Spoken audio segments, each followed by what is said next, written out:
So magkano ba talaga yung gastos sa pag-aalaga ng kambing dito sa Canada? Dahil marami na tayong kambing, pag-usapan natin kung ano talaga yung totoong gastos dito. So may mga initial cost talaga yung pag-aalaga ng kambing. First is, syempre yung pagbili mo ng kambing mismo. Pag breeding yung kambing na bibilhin mo, magdidepende yan sa edad at saka kung proven na. That means yung nanganak na siya. So alam na nila kung okay yung health niya sa panganganak. And per pound usually, yung pagbili ng kambing pagka mga ganon. Usually sa breeding, nasa $4.5 per pound ang bintahan. Pero iba yung presyo pagka meat, goat naman yung pag-uusapan. So isa din sa mga gastos is yung transportation. Kasi ikaw yung mag-pick up. Unless ipapa-deliver mo, ganon din. May charges din sa pagpapa-deliver ng kambing dito sa area mo. So i-count mo yun sa gastos. Magdidepende yun kung gaano kalayo yung pagbibilhan mo. At syempre, may mga initial cost siya sa pagkuha ng kambing, kung may mga kakailanganin ka. Mga pakonti-konting supplies na kailangan mo para sa paglipat nila.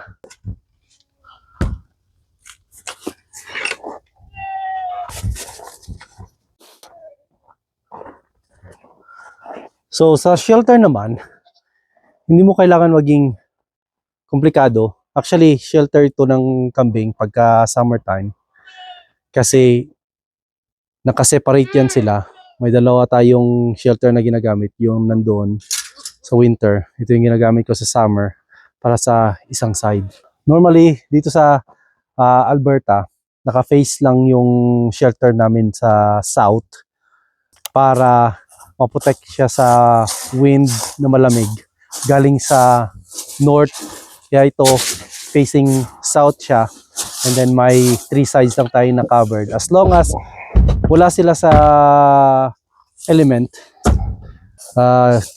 snow, tsaka wind or rain, then magiging okay yung kambing mo. Siyempre magdidepende rin kung gaano kalaki yung gagawin mo. Buti na lang may shelter na kami nung nakuha namin tong farm. So isa din yun sa magiging gastos mo pagka gumawa ka ng shelter, gaano kalaki o gaano karami yung binili mong kambing para sa kailangan mong shelter. At yung regular mong gagastusin ay yung pagkain talaga, yung hay. Ito yung hay bales na kinakain nila. So regular yan. At saka mas marami yung makakain nila pagka winter time. Kasi sa summer, pwede mo silang ipakain doon sa pasture kasi may mga grass namang tumutubo. So dapat prepared ka over the winter time. Magsisave ka talaga ng maraming hay bales para meron kang pagkain all throughout the winter kasi nasa 4 to 5 months pa naman yung lamig bago lalabas yung mga grass sa springtime. And of course, isa din is yung tubig nila. Tulad niyan, may heated water tayo. So isang cost din yun kasi kailangan mong i-heat up yung water para hindi mag-freeze.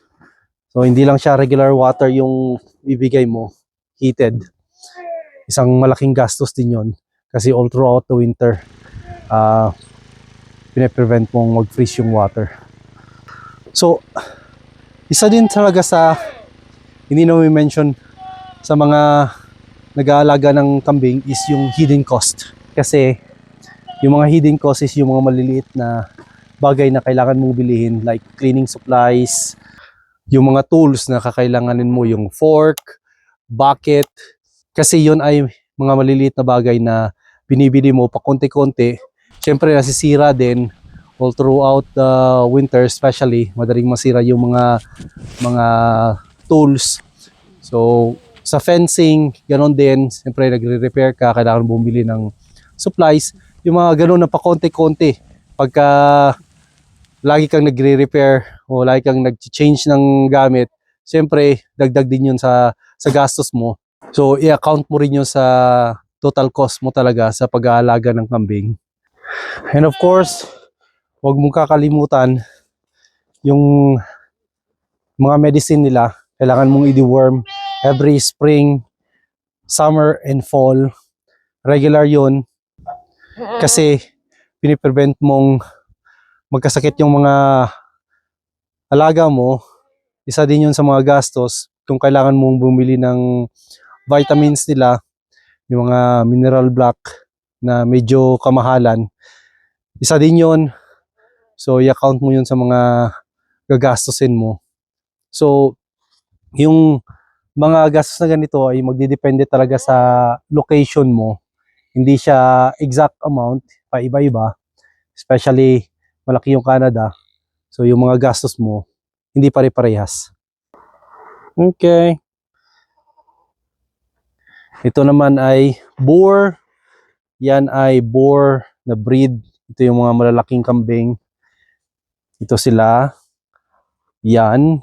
Actually, ito yung kinuha ko nung isang araw or last week sa kabilang farm kasi na-breed na. Kasi itong lalaki natin na isa, ito ay Nigerian dwarf.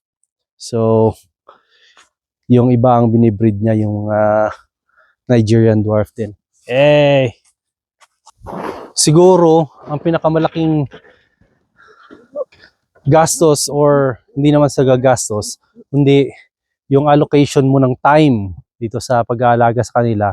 Kasi pag mas matagal yung time na binubuhos mo sa pag-aalaga sa kanila, siyempre, i-account mo rin yun kung gusto mong scale up and then gawing malaking negosyo, dapat bayad din yung oras mo sa pag-aalaga sa animals.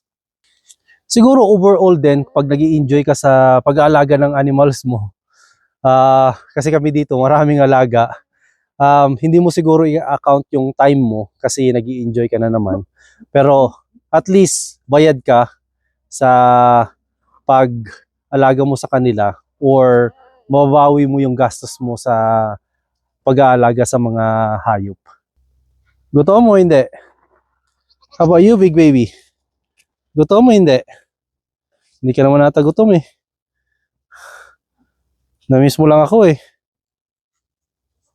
Ito yung big baby sheep natin. Yan ay Katadyan sheep. So, yan yung puppet natin dito sa ating goat area. Hindi ako worried sa kanya na mamimix sa mga kambing kasi siya ay castrated. Right, big baby? So guys, kung bago ka dito sa page, ako nga pala si Joffrey and this is the Burnaby Farmstead journey. And kung nagustuhan mo tong video, like and subscribe. And I'll see you in our next video.